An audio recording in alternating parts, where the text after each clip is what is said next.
Que la paz y la bendición de Dios encuentren un hogar en tu corazón. Antes de sumergirnos en el viaje de hoy, te invito a ser parte de nuestra misión. Si este relato ilumina tu espíritu, considera compartirlo y suscribirte a nuestro canal. Cada vez que compartes esta historia, ayudas a que la gracia de este mensaje llegue a más almas que lo necesitan. Que Dios bendiga tus manos y tu generosidad. La vida tiene maneras misteriosas de guiarnos por senderos que no comprendemos. A veces, creemos haber perdido la oportunidad más grande de nuestra existencia, sin saber que esa puerta que se cierra no es un final, sino el umbral hacia un camino mucho más grande, uno diseñado especialmente para nosotros por la mano de Dios. Escucha con atención la historia de Gabriel, porque quizás, al igual que él, en algún momento te hayas sentido perdido, frustrado o golpeado por las pruebas de la vida. Y sin embargo, descubrirás que todo lo que ocurre, incluso aquello que nos causa un profundo dolor, tiene un propósito sagrado. Gabriel era un joven campesino de apenas 20 años, nacido y criado entre los surcos de la tierra, el olor a pasto mojado y los inviernos lluviosos que convertían los caminos en ríos de lodo. Su padre, don Julián, era un hombre de pocas palabras, con la piel curtida por el sol y el tiempo, de manos firmes como raíces y una mirada serena que parecía conocer los secretos de la tierra. Cada mañana, antes de que el primer rayo de sol acariciara las colinas, lo despertaba con la misma frase: «Vamos, hijo, que la tierra no espera». Gabriel se levantaba a regañadientes, arrastrando los pies con el peso de un futuro que no deseaba.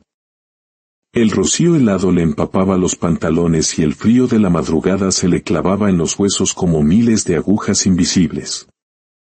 Apenas amanecía y ya sentía el cansancio acumulado de una vida que sentía como una condena. Gabriel odiaba el campo con toda su alma. Ese día, al llegar al corral, su padre le indicó: «Ensilla el caballo, Gabriel. Tenemos que arar el campo norte antes de que el sol se ponga fuerte». Gabriel suspiró, una nube de vaho escapando de su boca. Se acercó al animal, un alazán robusto de pelaje rojizo y mirada inquieta. Intentó colocarle la montura, pero el caballo resoplaba, nervioso, y golpeaba la tierra con sus cascos. «Quieto. Quédate quieto», susurraba Gabriel, tratando de controlar la frustración que hervía en su interior. En un giro brusco, el animal se encabritó. Gabriel apenas alcanzó a poner la manta sobre su lomo cuando un movimiento repentino lo lanzó de espaldas contra el suelo. Su cuerpo golpeó la tierra húmeda con un sonido sordo, levantando un polvo amargo que se le metió en la boca y en los ojos. «¡Ah!», gritó, con la espalda ardiendo por el impacto. El caballo, asustado, se alzó sobre sus patas traseras, y el joven rodó desesperadamente hacia un costado para no ser pisoteado. Terminó cubierto de barro, con la ropa desgarrada y el orgullo hecho pedazos. Don Julián corrió hacia él y le extendió una mano callosa. «¿Estás bien, hijo?». Gabriel, con el rostro sucio y los ojos encendidos de rabia, apartó la mano de su padre y se levantó por sí mismo. «Estoy harto, padre. Harto. Todos los días es lo mismo. Golpes, lodo, cansancio infinito. Este no es el futuro que quiero para mí». El padre lo miró en silencio. En sus ojos había ternura, pero también una firmeza inquebrantable. «El campo enseña paciencia, Gabriel. No hay cosecha sin esfuerzo, ni se forja un carácter fuerte sin pruebas». «Pues yo no quiero aprender más de este campo», replicó Gabriel, sacudiéndose el polvo con furia. «Quiero irme a la ciudad, conseguir un trabajo digno. Un lugar donde, por lo menos, nadie me lance al suelo como si fuera un saco de patatas». Don Julián no discutió. Solo apoyó su mano sobre el hombro de su hijo y dijo con calma: «Quizás ahora no lo entiendas, pero cada caída, cada herida, también tiene un propósito. Algún día, lo descubrirás. Gabriel, sin querer escuchar, se alejó maldiciendo entre dientes. En su corazón, aquella caída no era una lección, era la prueba definitiva de que el campo era una cárcel de la que debía escapar cuanto antes. Al caer la tarde, regresó a la casa con el alma arrastrando por el suelo. Cada paso era un peso, no solo por el agotamiento físico, sino por la carga de sus pensamientos amargos. Entró en la cocina, dejó sus botas embarradas en un rincón y se dirigió al pequeño baño de madera que daba al patio trasero. Abrió la llave y dejó que el agua helada de la ducha cayera sobre él como un castigo. El golpe de las gotas frías le arrancó un suspiro largo, una mezcla de dolor y rabia contenida. Apoyó las manos en la pared, inclinó la cabeza y dejó que el agua limpiara el polvo y las lágrimas silenciosas de su rostro. En voz baja, casi temblando, murmuró una oración desesperada: Dios mío, ¿por qué? ¿Por qué no me escuchas? Yo quiero salir de aquí. Quiero otra vida.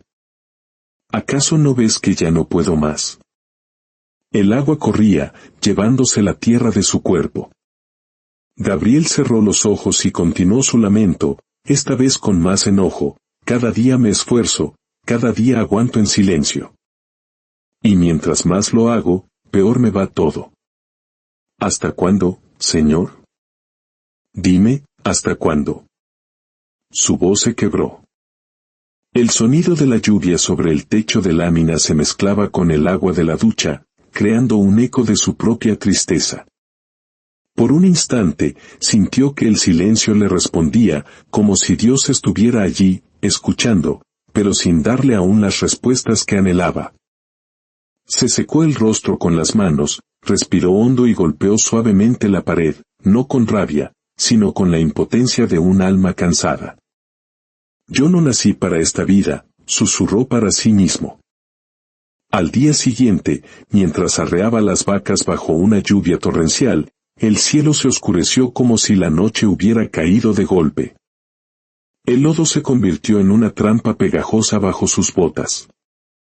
Cuanta más fuerza hacía para avanzar, más se hundía.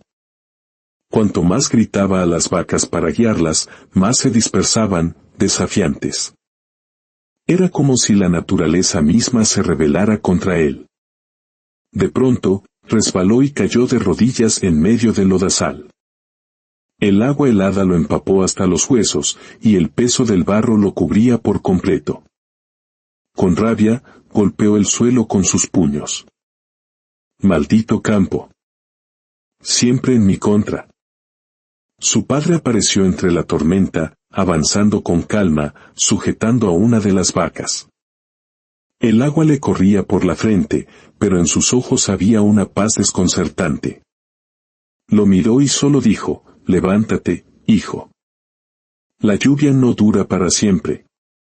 En las noches, después de la dura jornada, Gabriel se sentaba en la mesa de madera, bajo la luz parpadeante de una lámpara de aceite. Con la frente apoyada en su mano, comenzaba a escribir cartas. Su caligrafía era torpe, manchada por el cansancio, pero cada palabra era una súplica. Pedía empleo en talleres, fábricas y almacenes de la ciudad. Hablaba de sus ganas de superarse, de su disposición para el trabajo duro, de su anhelo por un futuro diferente. Por favor, murmuraba mientras escribía, aunque sea una sola respuesta. Semana tras semana, caminaba hasta el correo del pueblo para enviar sus esperanzas en un sobre. Pero las respuestas nunca llegaban.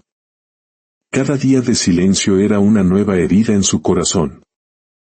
No entendía que, muchas veces, la falta de respuesta de Dios no es un rechazo, sino una redirección amorosa.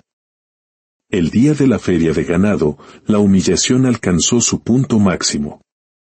Su padre, orgulloso, le pidió que demostrara su habilidad apartando un ternero nervioso.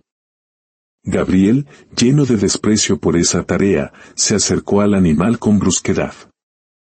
El ternero, asustado, lanzó una patada seca que lo golpeó de lleno en la pierna, derribándolo frente a todo el pueblo. Las risas y los murmullos lo rodearon como avispas. «Mira ese muchacho, no sirve para el campo», decían.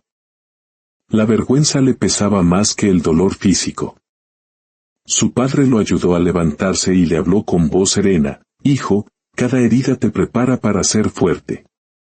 «¿Fuerte para qué, padre?», gritó Gabriel con lágrimas de rabia. «¿Para seguir en esta miseria? Yo no nací para esto». Don Julián lo miró con una sabiduría profunda. «Quizás no lo entiendas ahora, pero hasta las pruebas más duras tienen un propósito. La tierra no castiga, hijo. La tierra enseña». Pero un día, el milagro pareció tocar a su puerta. El cartero le entregó una carta con el sello de la ciudad. Sus manos temblaron al abrirla. Una empresa textil lo citaba para una entrevista. Por fin. Era su oportunidad de escapar. Esa noche, preparó su pequeña maleta con el corazón desbordado de alegría. «Padre, me voy. Por fin alguien me ha dado una oportunidad», le dijo a don Julián. Su padre lo observó con ternura y respondió despacio: «Hijo, no todas las oportunidades son lo que parecen.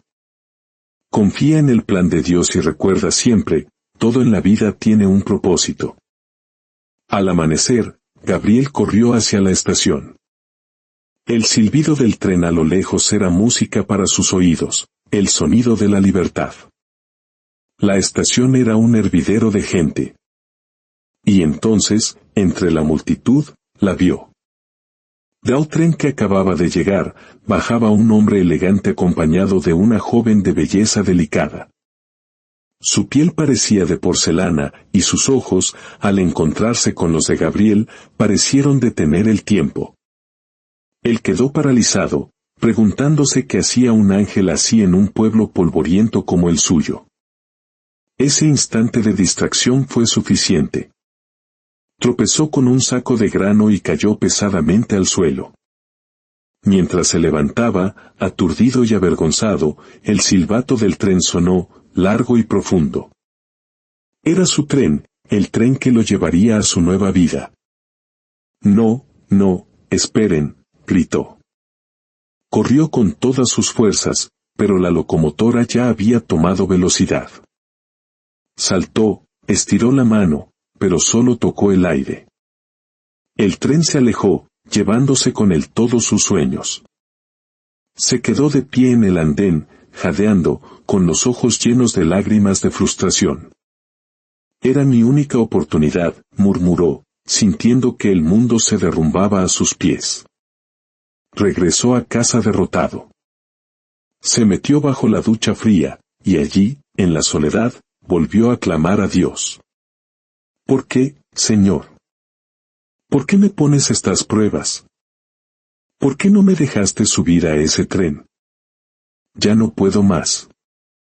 Pero esa misma tarde, la noticia recorrió el pueblo como un trueno. El tren que Gabriel había perdido se había descarrilado kilómetros más adelante. Hubo decenas de muertos y heridos. Gabriel quedó paralizado. El vehículo de sus sueños pudo haber sido su tumba. Su padre entró en la habitación, se sentó a su lado y lo abrazó con fuerza. «¿Lo ves, hijo?», le dijo suavemente. «Lo que hoy parece una desgracia, mañana puede ser tu salvación. No lo olvides nunca, Dios nunca se equivoca». En su pecho, la frustración se mezcló con un sobrecogedor alivio. Por primera vez, una pequeña semilla de comprensión comenzó a brotar en su corazón. Aquel fracaso no había sido un castigo, sino un acto de protección divina. Los días siguientes, Gabriel volvió al campo, pero algo en él había cambiado. Ya no trabajaba con rabia, sino con un extraño sentimiento de gratitud. Cada golpe de azada, cada gota de sudor, era un recordatorio de que estaba vivo. comenzó a pensar que quizás nada era casualidad, ni las caídas, ni las humillaciones, ni siquiera la mirada de aquella joven en la estación. Todo parecía encajar como las piezas de un rompecabezas divino. Unos días después, un carruaje elegante llegó al pueblo. Un hacendado adinerado buscaba a un joven responsable y conocedor del campo para administrar su nueva propiedad. Los mismos vecinos que antes se burlaban de él, ahora lo recomendaban. Gabriel aceptó la entrevista con escepticismo. Cuando entró al patio de la hacienda, su corazón dio un vuelco. Allí estaba ella, la joven de la estación. Su nombre era Isabel, y era la hija del hacendado. En ese instante, Gabriel lo comprendió todo. No fue casualidad verla. No fue un error tropezar y perder el tren. Cada humillación, cada lágrima, cada puerta cerrada, había sido un paso necesario en el camino que Dios había trazado para llevarlo exactamente a ese momento, a ese lugar. Fue contratado de inmediato. Y poco a poco, mientras trabajaba junto a Isabel, no solo descubrió el amor, sino una nueva forma de ver la vida. Ella amaba el campo, veía en la naturaleza un regalo, no una carga. A través de sus ojos, Gabriel aprendió a amar la tierra que antes había rechazado. Comprendió que todas las heridas y caídas le habían dado la experiencia y la sabiduría que ahora necesitaba. Con el tiempo, Gabriel dejó de escribir cartas a la ciudad. El anhelo de escapar se había desvanecido, reemplazado por la satisfacción del trabajo bien hecho, el olor a tierra mojada y, sobre todo, la compañía de Isabel. Una tarde, 2 años después de aquel día en la estación, mientras contemplaba el atardecer dorado junto a ella, comprendió la verdad en su totalidad. Nada había sido en vano. Todo lo que odió, todo lo que lo hizo renegar, fue en realidad la preparación para la vida que ahora amaba. Con los ojos brillantes por la emoción, murmuró en silencio una oración de gratitud: todo en esta vida tiene un propósito, incluso aquello que no entendemos. Así que recuerda, cuando te enfrentes a una puerta cerrada o a un camino lleno de espinas, no desesperes. Lo que hoy parece una pérdida, mañana puede revelarse como tu mayor bendición. A veces, lo que llamamos fracaso no es otra cosa que la mano amorosa de Dios corrigiendo el rumbo de nuestro camino para llevarnos a un destino mejor. Confía. Cada caída, cada silencio y cada espera tienen un propósito divino. Puede que ahora no lo comprendas, pero llegará el día en que mirarás atrás y dirás con total certeza: gracias, Señor, porque sabías exactamente lo que hacías. Que la paz de esta certeza llene tu corazón y te dé fuerzas para seguir adelante, sabiendo que estás exactamente donde necesitas estar. Amén.